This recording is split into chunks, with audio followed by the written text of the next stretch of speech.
Anda melihat, semua, tipikal-tipikal ini mulai dari perdagangan, penitipan, tabungan, hingga pegadaian ini bisa bersinergi membangun, ekosistem usaha Bullion ini? Ya, baik, terima kasih atas kesempatannya dan saya ingin dalam kesempatan ini menyampaikan apresiasi juga kepada CNBC karena ini bisa mempertemukan berbagai komponen yang ada di ekosistem emas ini. Dan sebenarnya Mbak, ini sebenarnya mereka tuh sering kumpul-kumpul gini juga, jadi bukan hanya ini. Jadi apa yang kita eh, apa, yang tadi disampaikan oleh Bapak-bapak dan juga Ibu, itu sebenarnya juga menjadi perbincangan kami sehari-hari.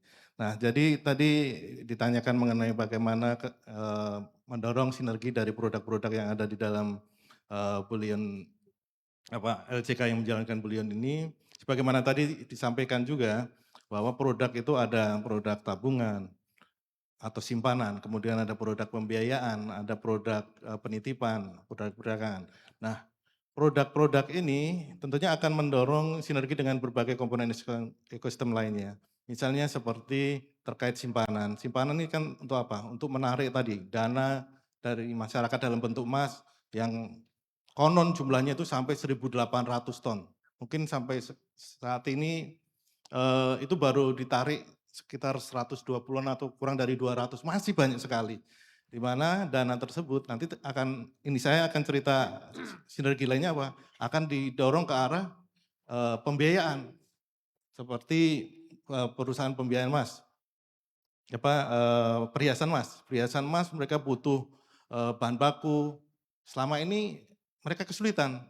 Ada yang akhirnya sampai impor sehingga impact-nya juga sampai ke devisa. Nah, inilah yang akan sinergi yang kita harapkan dari simpanan. Kemudian dari, produk, penitipan. Produk penitipan ini kan ini berbeda dengan simpanan. Nitip itu taruh ke tempatnya Pak Damar di Pegadaian, taruh tempatnya Pak Anton dengan apa, dengan harapan supaya aman.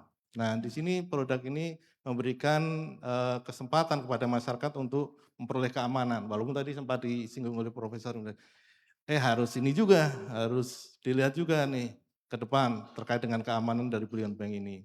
Jadi itu terkait dengan penitipan. Satu hal lagi, penitipan emas ini juga akan mendorong produk lainnya, yaitu apa? Produk ETF emas. Karena pihak yang menjalankan produk ETF emas itu bisa menempatkan emasnya itu ke Pegadaian atau BSI atau lembaga nanti yang akan muncul untuk di-create menjadi produk ETF.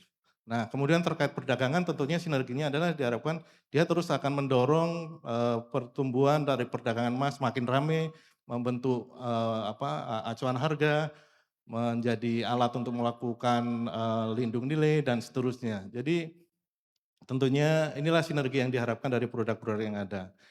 Dengan LJK lainnya, asuransi, dana pensiun, perusahaan sekuritas, termasuk perusahaan perantara, platform dan seterusnya, itu juga akan terus didorong sinerginya. Mmm. Nah, ini kemarin saya juga sempat berdiskusi Pak, terkait tentang ETF Gold ini. Sebenarnya sebelum kita bahas tentang ETF Gold, peta jalan pengembangan usaha Bullion dulu Pak, kita bahas yang tengah digodok OJK ini seperti apa dan juga akan kapan terbitnya Pak? Ya, ini pertanyaan menarik karena selalu ditanya-tanya terus. Jadi memang pada awalnya, roadmap itu kita masih melihat di lingkup, LJK penyelenggara, penyelenggara Belion ini. Tetapi dalam perkembangan diskusi berikutnya nggak mungkin LJK ini berjalan sendiri. Kita ingin roadmap hanya untuk LJK nggak akan jalan.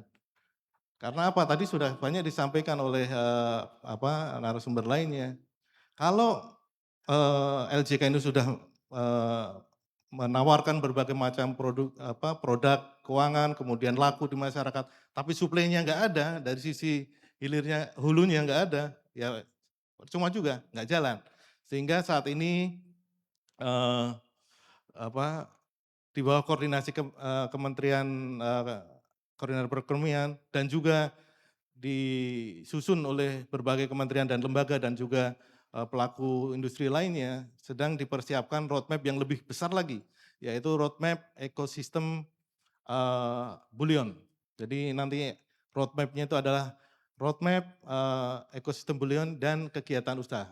Nah, saat ini masih terus digodok, mudah-mudahan akan segera difinalisasi dalam waktu yang tidak terlalu lama lagi, dan mudah-mudahan 2026 berarti Pak?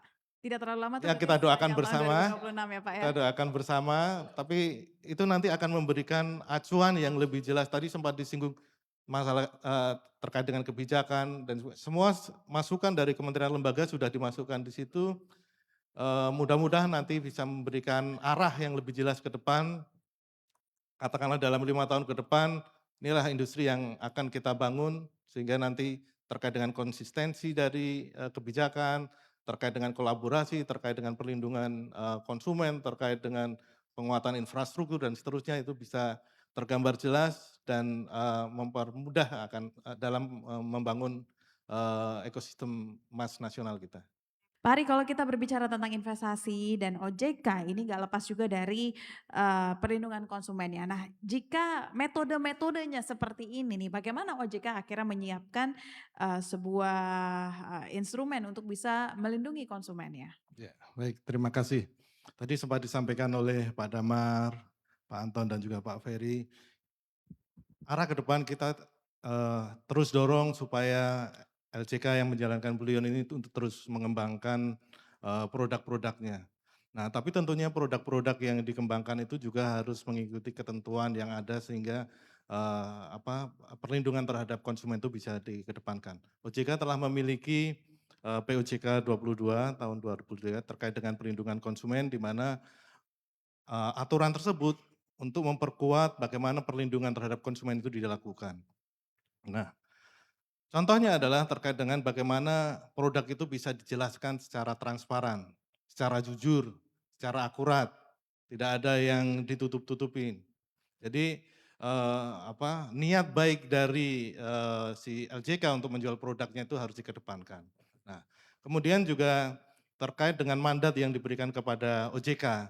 OJK itu memiliki tugas untuk mengatur, untuk mengawasi, untuk melindungi konsumen. Dan terakhir Undang-Undang P2SK juga memberikan mandat untuk pengembangan dan pendalaman sektor keuangan. Nah, terkait dengan pengaturan dalam konteks bullion ini sudah ada POJK nomor 17 tahun 2024 di mana di dalamnya itu mengatur berbagai hal. Siapa saja yang bisa menjalankan kegiatan bullion ini?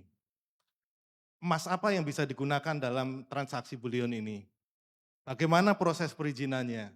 Tahapan-tahapan dalam melaksanakan kegiatan itu seperti apa?